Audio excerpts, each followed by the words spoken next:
Hallo liebe Kinder, ich bin's, eure Steffi. Heute geht es wieder um einen Handwerksberuf. Wir besuchen unseren Freund, den Müller. Kommt alle mit!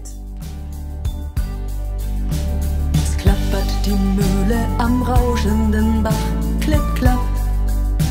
Bei Tag und bei Nacht ist der Müller stets wach, klipp, klapp. Er mahlet das Korn zu dem kräftigen Brot, und haben wir dieses, dann hat's keine Not. Klipp, klapp, klipp, klapp, klipp, klapp. Klipp, klapp, klipp, klapp, klipp, klapp. Flink laufen die Räder und drehen den Stein, klipp, klapp.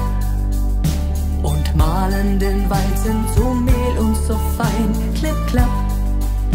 Der Müller, der füllt uns den schweren Sack, der Bäcker das Brot und den Kuchen uns backt. Klipp, klapp, klipp, klapp, klipp, klapp. Klipp, klapp, klipp, klapp, klipp, klapp. Wenn goldene Körner das Ackerfeld trägt, klipp, klapp.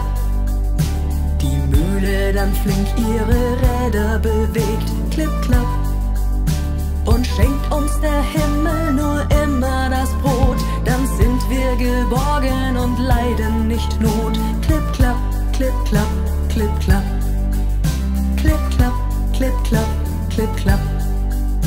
La la la la la la la la la la, klipp, klapp.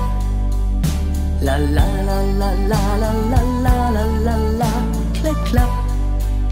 La la la la la la la la la la la. La la la la la la la la la la la.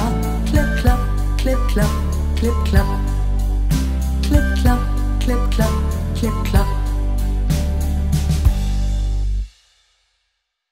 Und wieder etwas dazugelernt. Macht's gut und bis zum nächsten Mal. Einschalten, eure Steffi.